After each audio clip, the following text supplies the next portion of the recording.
Quem não te procura, quem não manda mensagem para você, não sente a sua falta.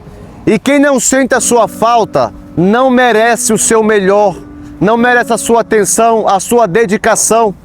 As pessoas, quando apresentam atitudes, elas não mentem. As palavras sim, mas quando você começa a observar a falta de interesse, você fazendo de tudo por uma pessoa que não faz nada por você, você dedica o seu tempo, você arruma tempo sem ter tempo para aquela pessoa entender o quanto ela é importante.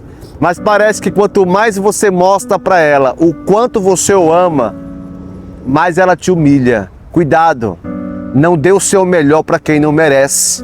Você é incrível e Deus vai te dar tantas bênçãos e o que você merece no tempo dele. Pensa nisso.